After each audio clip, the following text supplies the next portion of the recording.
ready for an adventure? Today we're heading to, get this, Luxembourg. Luxembourg. Yeah. It's one of those countries, kind of flies under the radar, but trust Right. me on this one, by the end of this deep dive, you'll totally get why it's called like Europe's hidden gem. I am so ready. And we've got some great guides to lead the way too. Oh, yeah. Oblev, Eventrillage Luxembourg, Okay. and Oblev Pulsarenda Luxembourg. They're packed with those insider tips that, really make you feel like you're right there. It's all about the local secrets, right? Totally. Bro. And one thing that really jumps out from both these articles is this idea of Luxembourg being a place of contrasts, Yeah. Tiny nation, huge global player. I love that. It's like this unexpected mix, right? Medieval castles, but then bam, super modern buildings right next door. It's pretty cool when you think about it. And I think that really comes from Luxembourg's unique place in the world, deep history, but also super forward thinking. And all of that packed into a country you could basically bike across in an afternoon. Okay, so we got to start with Luxembourg City, right? It seems like the articles both point to it as this kind of like mini version of the whole country. Absolutely. Imagine this, okay? You're strolling through these charming cobblestone streets, soaking up the history, those old world buildings. And then, boom, you turn a corner and you're suddenly in the middle of sleek, modern architecture, international businesses. The whole vibe changes. It's like stepping through a time portal, but you're still in the same city. Exactly. And speaking of history, you mentioned those old buildings. The articles make a big deal about Ville Haute, the historic center. It's even a UNESCO World Heritage Site. So what makes it so special? It's not just the age, although, that's definitely impressive in itself. It's more like Ville Haute has this way of preserving the essence of Luxembourg's past, Right. Winding alleys, fortifications. You can practically hear the echoes of centuries of stories. I bet you can almost picture the knights and everything. Oh, totally. But then, like you said, you turn a corner and boom, you're in Kirchberg, the modern district. What's the vibe like over there? Think sleek lines, glass facades, that energy you get from being a hub for all these international organizations. For real. Yeah. A lot of the European Union institutions are actually based there. Wow, that's pretty impressive for such a small country. It really shows you how they've managed to be so adaptable throughout their history. They're not just stuck in the past. But even with all that, they haven't forgotten about their natural beauty either. Oh, right.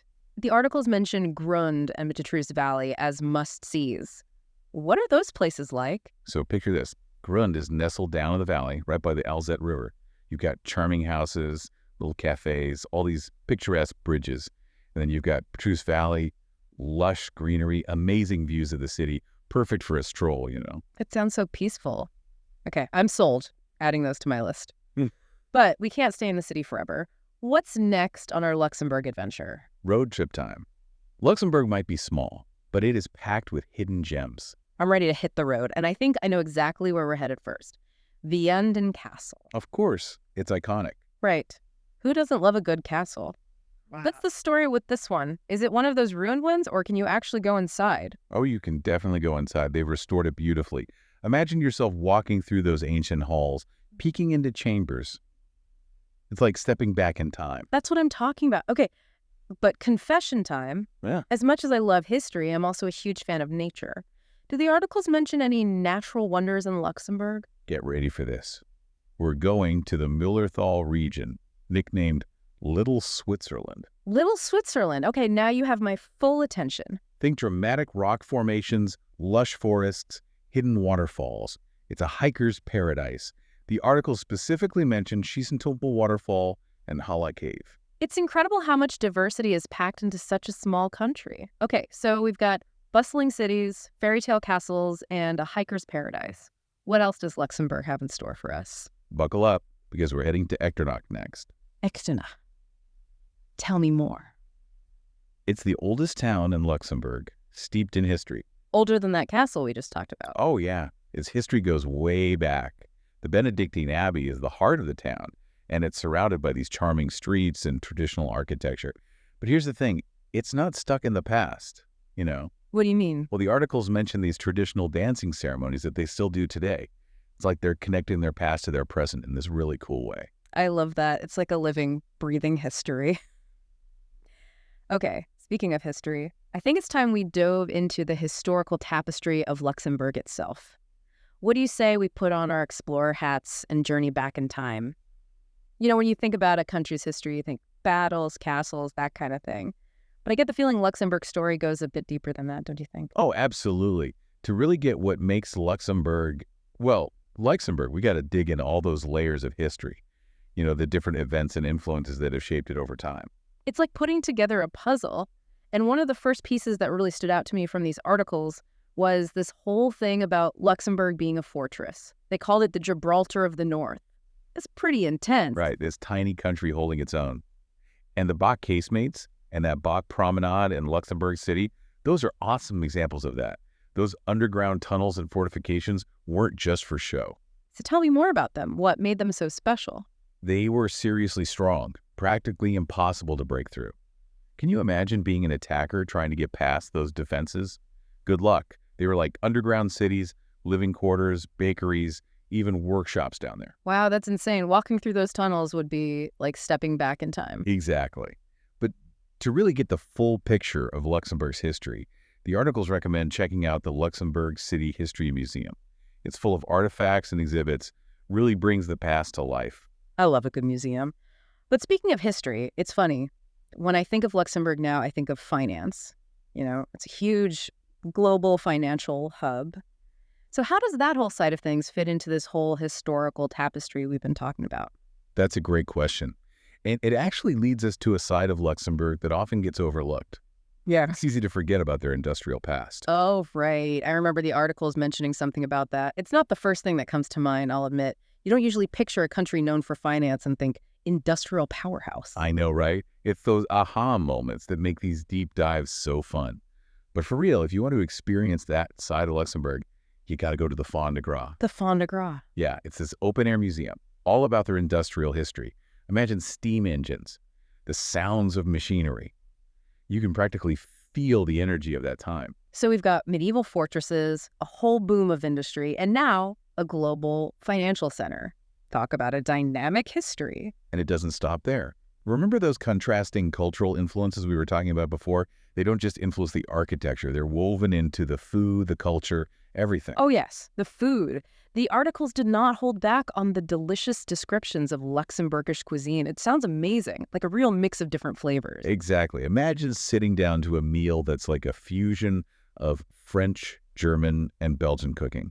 Rich flavors, hearty dishes, fresh local ingredients. Okay, now you're making me hungry. So what's a must-try dish? Okay, so you have to try Judmat Gardebonen.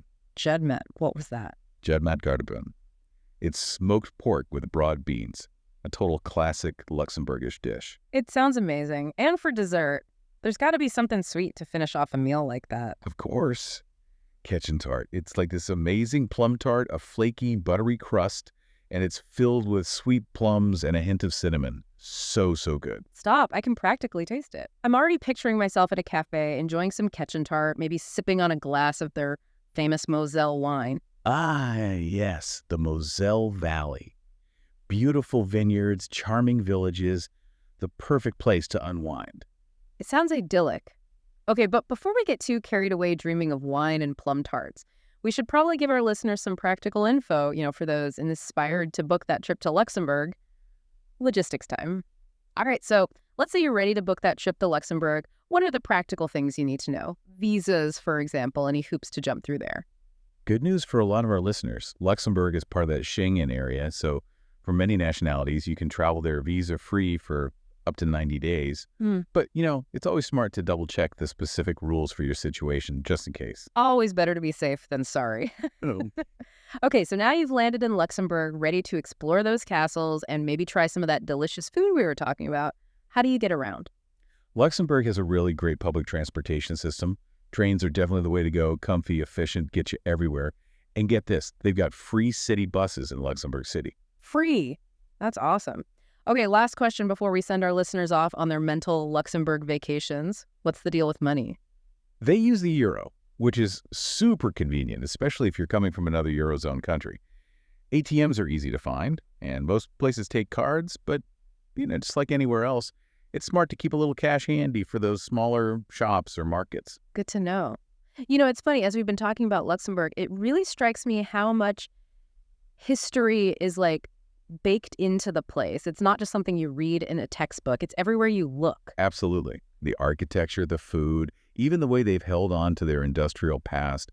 It's like their history is part of their present. Yeah. And both articles really emphasize that warmth, that welcoming feeling you get from the Luxembourgish people. It seems like they're really proud to share their heritage. Oh, for sure.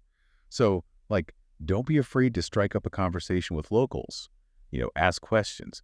Those unexpected little moments can often be the most memorable parts of a trip. Absolutely. It's those personal connections that make all the difference. Okay, before we wrap up our Luxembourg adventure, I'm curious, what was the most intriguing thing for you? What really stood out? Honestly, there's so much to be intrigued by.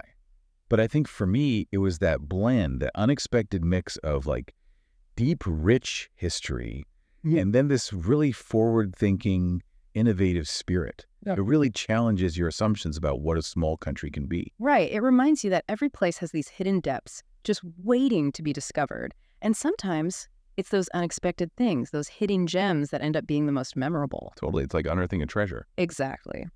We've wandered through medieval castles, explored hidden waterfalls, even tempted our taste buds with descriptions of Luxembourgish cuisine. But the real magic is in that journey of discovery. So as we finish up our deep dive into Luxembourg, we want to leave you with this. What sparked your curiosity today? What image, what detail stuck with you and made you want to learn more, maybe even plan a trip of your own? Because sometimes the best adventures are the ones we embark on long after the podcast ends. Happy travels, everyone. And until next time, keep exploring.